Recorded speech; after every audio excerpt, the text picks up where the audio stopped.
بسم اللہ الرحمن الرحیم۔ سبق نمبر 1، ابتدائی باتیں علم صرف کی تعریف۔ تو یہاں سے جو ہے ہم علم صرف کی ابتدا کریں گے اور علم صرف کی ابتدائی چیزیں پڑھیں گے۔ صرف اور نحو یہ عربی گرامر کے اندر جو ہے مین دو علم ہیں کہ جن علم کے ذریعے سے ہمیں عربی گرامر حاصل ہوگی اور عربی گرامر ہماری مضبوط ہوگی۔ تو ان میں سے ایک ہے علم نحو اور علم صرف۔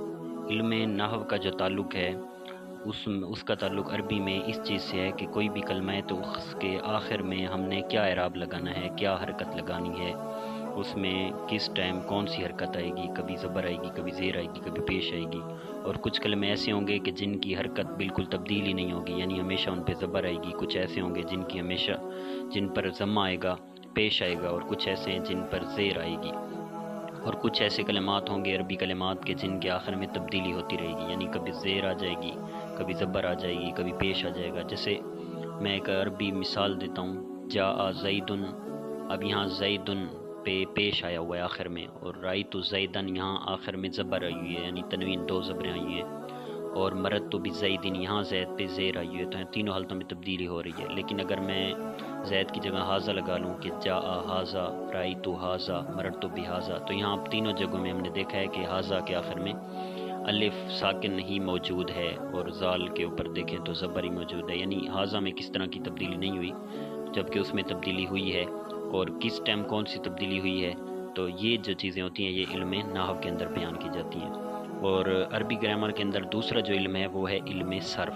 اب علم صرف کیا ہوتا ہے؟ علم صرف کا ظاہر بات ہے جو علم نحو ہے تو علم صرف اس طرح نہیں ہوگا۔ تو علم نحو میں جب آخری اعراب اور حرکت اور زبر زیر پیش ان چیزوں کے بارے میں بحث ہوتی ہے، تو علم صرف میں یہ نہیں ہوگی۔ اب علم صرف میں کیا ہوگی وہ تعریف وغیرہ اور ابھی جو ہم کچھ پڑھیں گے اس سے بھی واضح ہو جائے گا، لیکن اس سے پہلے اپنے الفاظ میں سمجھ لیں کہ علم صرف کے اندر یہ ہم نے دیکھنا ہے کہ ہم نے کسی کلمے کو بنانا اور اس کو ایک حالت سے دوسری حالت میں تبدیل کیسے کرنا ہے، یعنی آخر زبر زیر کو قطع نظر کرتے ہوئے اس کو چھوڑ کر خود جو کلمہ ہے اس کو ہم نے ایک کلمے کو ایک حالت سے دوسری حالت کی طرف ہم نے اس کو کیسے پھیرنا ہے، یہ ہم نے علم صرف کے اندر جاننا ہے۔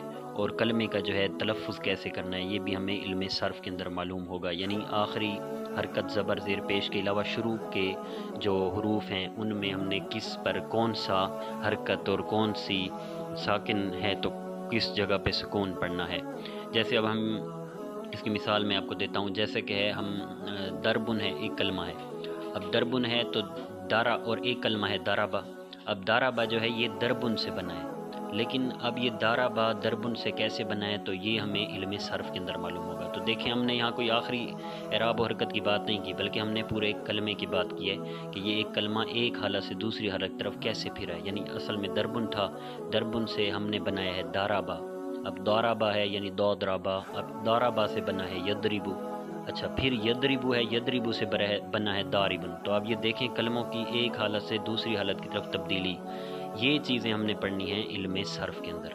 تو علم نحو اور علم صرف کا یہ فرق ہو گیا، اور یہ دو علم ہیں، ان دو علموں کے ذریعے ہمیں عربی گرامر آئے گی، اور جب ہمیں عربی گرامر آئے گی تو عربی گرامر آنے کا مطلب یہ ہے کہ ہم عربی پڑھ سکیں گے، ہم عربی جو ہے وہ عرب لوگوں کی طرح بول سکیں گے، ہم عربی جو ہے سمجھ سکیں گے، ہم عربی کا ترجمہ پڑھ سکیں گے۔ تو اسی کے ذریعے جب ہم علم صرف علم نحو آ گیا تو ہم قرآن سمجھ جائیں گے اور ہم حدیث سمجھ جائیں گے، اور جتنا بھی دین اسلام عربی کے اندر ہے اور اصل بھی عربی کے اندر ہے دین اسلام، تو وہ تمام ہم سمجھ جائیں گے۔ تو ان سب چیزوں کی جو بیس ہے، بنیاد ہے، وہ ہیں علم صرف اور علم نحو۔ تو ہم اب علم صرف کی تعریف پڑھتے ہیں۔ تو علم صرف کی تعریف کیا ہے؟ علم صرف کی تعریف ہے ایسے اصول اور ضوابط۔ اصول اور ضوابط یہ دونوں ایک ہی لفظ ہیں، اصول اور ضوابط کا معنی قانون، قواعد، ٹھیک ہے۔ تو ایسے اصول و ضوابط، ایسے قانون، ایسے قواعد، ایسی باتیں جن کے ذریعے، جن اصول و قوانین کے ذریعے، جن قواعد کے ذریعے، جن ضوابط کے ذریعے ایک کلمہ سے دوسرا کلمہ بنانے، جیسے میں نے آپ کو شروع میں مثال دی کہ ہم نے دربن سے دورابا بنایا ہے، دورابا سے یدربو بنایا ہے، اور یدربو سے داربن بنا ہے۔ تو اب یہ کیسے بنے ہیں؟ تو جن کے ذریعے ایک کلمہ سے دوسرا کلمہ بنانے اور اس میں تبدیلی کرنے کا طریقہ معلوم ہو۔ تو بھئی ہم نے دربن سے دارابا بنایا ہے، تو دربن سے دارابا بنایا ہے، تو اس میں تبدیلی کا طریقہ کیا ہے؟ یہ اصول و قوانین جو ہمیں بتائیں گے، یہ چیز جو اصول و قوانین ہمیں یہ چیز بتائیں گے کہ ہم نے ایک کلمہ سے دوسرا کلمہ بنایا ہے اور پھر کیسے بنایا ہے، یہ ہمیں علم صرف بتائے گا۔ تو علم صرف اس طرح کے قوانین اور اس طرح کے اصول کا نام ہے کہ جن اصول و قوانین کے ذریعے ہمیں ایک کلمہ سے دوسرا کلمہ بن جانے اور اس میں تبدیلی کرنے کا طریقہ معلوم ہو جائے۔ تو یہ علم صرف کی تعریف تھی۔ اب ہم آ جاتے ہیں علم صرف کے موضوع پر۔ اب علم صرف کا موضوع جو ہے یہ ہم کیوں پڑھیں گے؟ تو موضوع پڑھنے کی وجہ یہ ہے کہ پہلی بات تو علم ہم نے تعریف پڑھی ہے، تو تعریف کیوں پڑھی ہے کہ بھائی ہم جس علم کو حاصل کرنا چاہتے ہیں اس کی تعریف میں پتہ نہیں ہے، ہمیں پتہ ہی نہیں ہے کہ وہ کیا ہے، تو کیسے ہم وہ علم پڑھ سکیں گے؟ ہم کیا اس میں سمجھیں گے جب ہمیں اس کا پتہ ہی نہیں ہے کہ ہم کیا چیز پڑھنا چاہ رہے ہیں؟ اس لیے تعریف ہے۔ پھر یہ ہے کہ دوسرے نمبر پہ ہے علم صرف کا موضوع، ٹھیک ہے؟ تو جس طرح کوئی بھی علم پڑھنے سے پہلے اس کی تعریف ضروری ہوتی ہے نا، کیونکہ ہمیں اگر تعریف معلوم نہیں ہوگی تو ہم کیسے وہ علم پڑھیں گے؟ تو اس طرح موضوع بھی ضروری ہوتا ہے۔ تو موضوع کا مطلب کیا ہوتا ہے؟ موضوع کا مطلب ہوتا ہے کہ اس علم کا مین ٹاپک، بنیادی چیز، بنیادی اس علم کی چیز کہ جس کے بارے میں ہم نے گفتگو کرنا ہے۔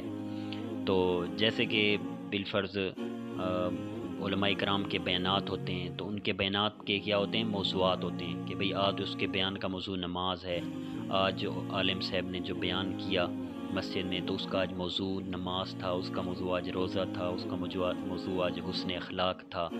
تو اب یہ کیا چیزیں ہوتی ہیں؟ یعنی اس کے بیان کی مین چیز جس پہ اس نے بیان کرنا تھا۔ تو اسی طرح علم صرف کے موضوع کا مطلب کیا ہوگا؟ علم صرف کی بنیادی چیز، مین چیز جس میں علم صرف کے اندر گفتگو ہوگی۔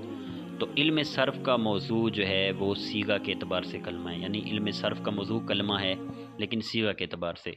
تو علم نحو جو ہے اس کا موضوع بھی کلمہ ہوتا ہے لیکن وہ آخری اعراب کے اعتبار سے، آخری سکون اور حرکتوں کے اعتبار سے ہوتا ہے کہ آخر پہ کیا لگنا ہے۔ لیکن جو علم صرف کا موضوع ہے وہ بھی کلمہ ہے لیکن وہ ہے صیغہ کے اعتبار سے۔ صیغہ کا مطلب ہوتا ہے کلمے کی مخصوص شکل، کہ بھئی یہ کلمے کی مخصوص شکل بن کے کیسے آئی ہے۔ جیسے شروع میں نے تعریف کے اندر سمجھایا تھا کہ دربن سے دارابا بنا، اور دارابا سے یدربو سے بنا، یدربو بنا، اور یدربو سے داربن بنا۔ تو اب بھئی یہ مخصوص شکل کیسے آئی ہے؟ تو یہ ہم پڑھیں گے علم صرف کے اندر۔ تو علم صرف کا موضوع کیا ہے؟ کلمہ ہے لیکن صیغہ کے اعتبار سے، یعنی مخصوص شکل کے اعتبار سے۔ اور علم نحو کا موضوع جو ہے وہ بھی کلمہ ہے لیکن آخری حرکت اور آخری اعراب کے اعتبار سے۔ تو علم صرف کے موضوع جان لینے کے بعد، علم صرف کی مین چیز جان لینے کے بعد، تو وہ کیا ہے؟ کلمہ ہی ہے لیکن اپنی مخصوص شکل کے اعتبار سے۔ اب کلمہ کس کو کہتے ہیں؟ کوئی بھی عربی لفظ معنی والا جس کا کوئی نہ کوئی معنی ہو اس کو کلمہ کہا جاتا ہے۔ جیسے زیدن، اس کا معنی ہے کہ یہ کسی کا نام ہے، اچھا۔ اسی طرح رغیفن معنی ہے روٹی، اب اس کا کوئی معنی ہے، اچھا۔ شربن معنی ہے پینا، اس کا کوئی معنی ہے۔ تو اس طرح کوئی بھی عربی لفظ ہو جس کا معنی اس کو کلمہ کہتے ہیں۔ تو اس کلمے کی مخصوص شکل کیسی بنی ہے مجموعی اعتبار سے، تو یہ علم صرف میں ہوتا ہے۔ اور آخری حرکت کیا ہے، آخری اعراب کیا ہے، تو یہ علم صرف کا موضوع، علم نحو کا موضوع ہوتا ہے۔ اب ہے غرض و غایت۔ غرض و غایت کا مطلب ہوتا ہے کہ بھئی اس علم کی غرض، اس علم کی وجہ، کہ یہ علم کیوں بنایا گیا، یہ علم کیوں پڑھایا جاتا ہے، یہ علم ہم نے کیوں سیکھنا ہے۔ تو عربی گرامر کے اندر علم صرف کا کیا غرض ہے، یعنی علم صرف ہم کیوں پڑھتے ہیں، اس کا کیا مقصد ہے۔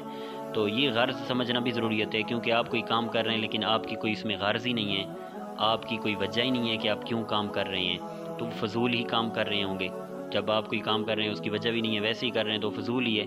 تو اس لیے وہی کام کیا جاتا ہے جس کی کوئی غرض ہو۔ تو علم صرف ہم سیکھ رہے ہیں تو سیکھنے کے لیے ضروری ہے کہ اس کی غرض ہمیں معلوم ہونی چاہیے کہ ہم کیوں سیکھ رہے ہیں۔ تو علم صرف کی غرض اور غایت یعنی وجہ وہ کیا ہے؟ وہ ہے صیغوں کو بنانے اور ان میں تبدیلی کرنے میں ذہن کو غلطی سے بچانا، ٹھیک ہے۔ تو صیغوں کو بنانے سے مراد کیا ہے؟ کلموں کی مخصوص شکل کو بنانے۔ تو میں نے آپ کے صیغے کا معنی بتایا، صیغہ کس کو کہتے ہیں؟ کلمے کی مخصوص شکل کو۔ مخصوص شکل سے کیا مراد ہے؟ جیسے دارابا، ایک ہے داد رابا لیکن ایک ہے داد رابا کی مخصوص شکل، کیسے؟ دارابا۔ اب دیکھیں یہ مخصوص شکل بن گئی کہ تینوں لفظوں پہ زبر آ گئی۔ اس طرح یدربو دیکھ لو، اب ایک ہے یا داد رابا اور اب ہم یا ضاد رابا کو شکل دیتے ہیں، وہ ہم نے کیا دی یضربو، یعنی ہم نے کیسے شکل دی کہ یا پہ زبر لگا دی، یضربو ضاد پہ سکون لگا دیا، یضربو را پہ زیر لگا دی اور آخر میں با پہ پیش لگا دیا۔ تو اگرچہ وہ پیش چونکہ آخری حرکت ہے اس کا کس کے اندر ذکر ہوگا، نحو کے اندر ذکر ہوگا، لیکن اس سے پہلے جو ایک مخصوص حرکت یا یہ مجموعی حرکت جو مجموعی جو شکل بنی ہے، یہ مجموعی شکل کیسے بنی ہے، تو یہ علم صرف کے اندر ہوتا ہے۔ تو علم صرف کی غرض و غایت کیا ہے؟ صیغوں کو بنانے، یعنی کلمے کی مخصوص شکلوں کو جو بنانا ہوتا ہے اور ان میں جو تبدیلی کرنی ہوتی ہے کہ ایک سے دوسرا بناتے ہیں، اس میں ذہن کو غلطی سے بچانا کہ ہم کہیں غلط نہ بنا دیں۔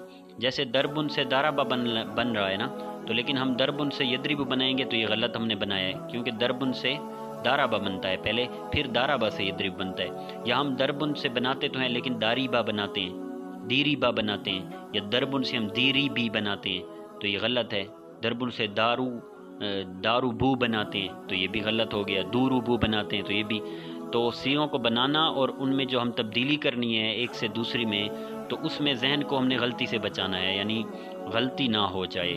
تو چونکہ ہم نے عربی جو ہے وہ گرامر پڑھ رہے ہیں، تو اس کا عربی گرامر سے اس طرح تعلق بن جائے گا کہ عربی الفاظ کیسے بنتے ہیں اور پھر ان میں تبدیلیاں کر کے دوسرے الفاظ ان سے کیسے بنتے ہیں، تو یہ علم صرف سے ہمیں پتہ چلے گا۔ اب آخر میں وجہ تسمیہ پڑھتے ہیں۔ وجہ تسمیہ کا کیا مطلب ہے؟ وجہ تسمیہ کا مطلب یہ ہے کہ بھئی علم صرف کو صرف کا نام کیوں دیا، یا یہ میں دوسرے انداز سے کہہ دوں کہ جس علم میں ہم ایک کلمہ کو تبدیل کر کے دوسرا کلمہ بناتے ہیں، پھر دوسرے کو تبدیل کر کے ایک تیسرا کلمہ بناتے ہیں، تو اس والے علم کو علم صرف کیوں کہتے ہیں؟ اس کو علم نحو کہہ دیتے، یا اس کو علم بلاغت کہہ دیتے، اس کو علم منطق کہتے، اس کو کوئی اور نام رکھ لیتے۔ اس طرح کے علم کو کہ جس میں ایک کلمہ سے دوسرے کلمہ بنا رہے ہیں، اس کو علم صرف کیوں کہا جاتا ہے؟ تو اس کی ہم وجہ تسمیہ پڑھتے ہیں۔ تو بھائی اس کو علم صرف اس لیے کہا جاتا ہے کہ علم صرف کو صرف کہنے کی وجہ یہ ہے کہ اس کا لغوی معنی پھیرنا ہے، یعنی صرفن، عربی کا لفظ ہے صرفن، اس کا معنی کیا ہے؟ پھیرنا۔ اور اس علم میں چونکہ ایک کلمہ کو پھیر کر